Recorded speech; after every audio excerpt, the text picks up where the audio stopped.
Les belles histoires de Pomme d'Api. Les trois sorcières. Une histoire écrite par Marie-Hélène Delval, illustrée par Colette Camille. Il était une fois dans une petite maison au pied de la montagne. C'était la maison de la vieille Emma et de Magali. Magali était seule au monde et la vieille Emma l'avait prise chez elle. Le soir, Magali posait sur la table 2 gobelets d'étain, 2 assiettes de faïence et 2 cuillères de bois, et elle servait la soupe. Magali mangeait à sa faim, elle avait un lit pour dormir, elle n'était pas malheureuse. Elle n'était pas vraiment heureuse non plus. Parfois, la vieille Emma se fâchait. Alors elle criait en montrant la montagne toute rouge au soleil couchant.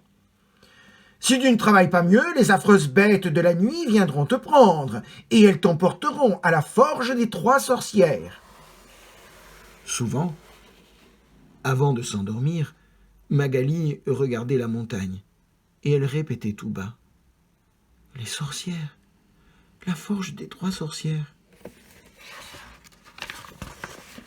Un jour, une tempête, venue de très loin, se met à souffler sur la vallée. D'énormes nuages de pluie crèvent au-dessus de la petite maison. Le vent souffle si fort que les portes battent et que les carreaux des fenêtres se brisent. La pluie tombe si serrée qu'elle pénètre sous les tuiles du toit, qu'elle dégouline par la cheminée et qu'elle entre par les vitres cassées. Au bout de 3 jours, quand la tempête s'apaise enfin, la petite maison est sombre et glacée.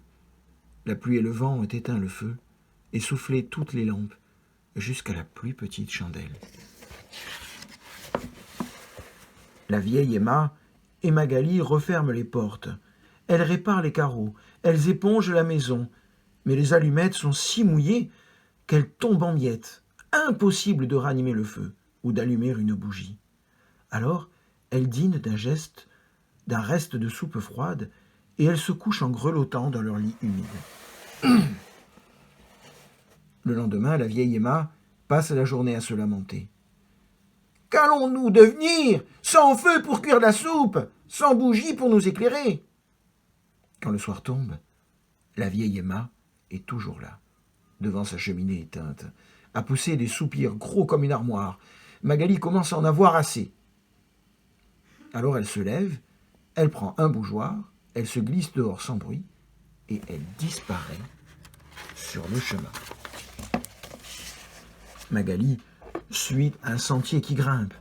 Le soleil se couche déjà, et le sommet de la montagne rougeoie comme un grand feu. Magali pense, « Si je trouve la forge des 3 sorcières, j'aurai du feu pour ma bougie. Nous pourrons cuire la soupe et rallumer les lampes. » Et la vieille Emma arrêtera de pleurnicher. Le sentier grimpe de plus en plus, et la nuit devient tout à fait noire. La montagne n'est plus qu'une grosse masse sombre. Magali pense, « Et si les sorcières n'existaient pas? Et s'il n'y avait pas de forge ?» Soudain, elle aperçoit dans le noir 3 paires d'yeux luisants qui la regardent. Magali a peur, tout d'un coup. Elle se rappelle les paroles de la vieille Emma. « Les affreuses bêtes de la nuit viendront te prendre !» À ce moment, les nuages s'écartent et la lune apparaît. Alors Magali découvre devant elle un chat noir, un corbeau et une bête étrange avec un museau de chien, des griffes de lion et des ailes de hibou. Les 3 bêtes la regardent avec leurs yeux jaunes. Magali a si peur qu'elle n'ose plus bouger. Mais elle serre très fort sa bougie et elle pense, « Allons, ce n'est qu'un chat, un corbeau et une bête à tête de chien. »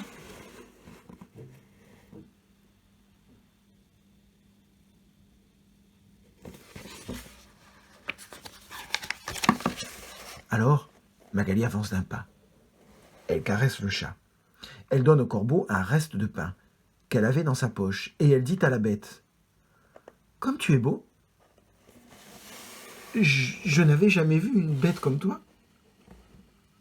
Comment vous appelez-vous tous les 3 ?» Le chat remue ses moustaches et il miaule. « Je suis le chat noir. » Le corbeau bat des ailes et le croasse. « Je suis le corbeau. » La bête lève son museau de chien et elle grogne. « Je suis le gargou griffu. » Et tous les trois ensemble, ils ajoutent « Nous sommes les affreuses bêtes de la nuit. Que viens-tu chercher dans la montagne ?» Alors, Magali se met à parler très vite et très fort. « Mais vous n'êtes pas du tout affreuse. S'il vous plaît, conduisez-moi à la forge des 3 sorcières. Il n'y a plus de feu chez nous et j'ai besoin d'une flamme pour ma bougie. » Les 3 bêtes regardent Magali avec leurs yeux jaunes, puis elles disent « Viens avec nous. » Quand Magali arrive à la forge, les 3 sorcières mettent la table pour le dîner, avec de la vaisselle d'or. L'énorme feu de la forge flambe derrière elle. Le cœur de Magali cogne à grands coups dans sa poitrine. Les sorcières demandent « Qu'est-ce que c'est que cette fille ?» Les bêtes entourent Magali. « Elle m'a caressé, » dit le chat noir. Alors la première sorcière déclare « C'est bien !» Et elle se met à forger un gobelet d'or. « Quoi ? Elle m'a donné du pain !» dit le corbeau. La deuxième sorcière dit « C'est bien !» Et elle se met à forger une assiette d'or. « Elle m'a trouvé beau !» dit le gargou griffu. Alors, la troisième sorcière forge une cuillère d'or et elle ordonne « Assieds-toi, ma fille, et soupe avec nous !» Magali répond « Merci beaucoup, mais ce qu'il me faut, c'est une flamme pour ma bougie, car il n'y a plus de feu chez nous, et la vieille Emma n'arrête pas de pleurnicher. » La première sorcière se penche vers Magali. « Veux-tu vraiment retourner chez la vieille Emma ? Reste avec nous. Les balais ne servent pas seulement à balayer, mais aussi à voyager. » La deuxième sorcière murmure. « Reste avec nous. Les légumes à soupe poussent dans le jardin, mais dans la montagne, on cueille les plantes qui tuent et les plantes qui guérissent. » La troisième sorcière lui dit à l'oreille. « Reste avec nous. Dans ton baquet, tu savonnes les draps blancs pour y dormir. Dans notre chaudron, nous cuisons les potions qui ouvrent la porte des rêves. » Magali secoue la tête. « Je ne sais pas si je peux rester. Je voudrais bien que la vieille Emma arrête de pleurnicher. S'il vous plaît, laissez-moi repartir avec ma bougie allumée. » Les sorcières disent « C'est bien, fais comme tu veux. Allume ta bougie et va. »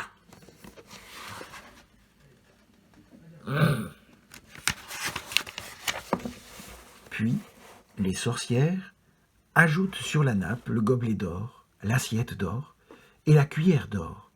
Et elles disent « Regarde, ton couvert est mis à notre table. Quand tu en auras envie, tu pourras revenir. » Magali sourit et elle murmure « Je reviendrai peut-être, oui, peut-être bien que je reviendrai. » Puis elle allume sa bougie au feu de la forge et elle redescend la montagne.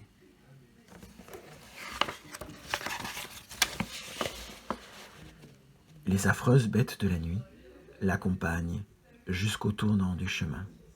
Magali se retourne.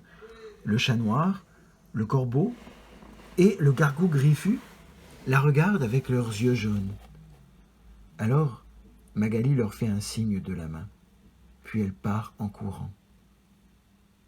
Un moment plus tard, les lumières se rallument dans la petite maison au pied de la montagne et la cheminée recommence à fumer. Alors, le chat noir remue ses moustaches et il dit « Attendons qu'elle revienne. » Le corbeau bat des ailes et il dit « Oui, attendons. » Le gargou griffu ne dit rien, mais il sourit en plissant son museau de chien.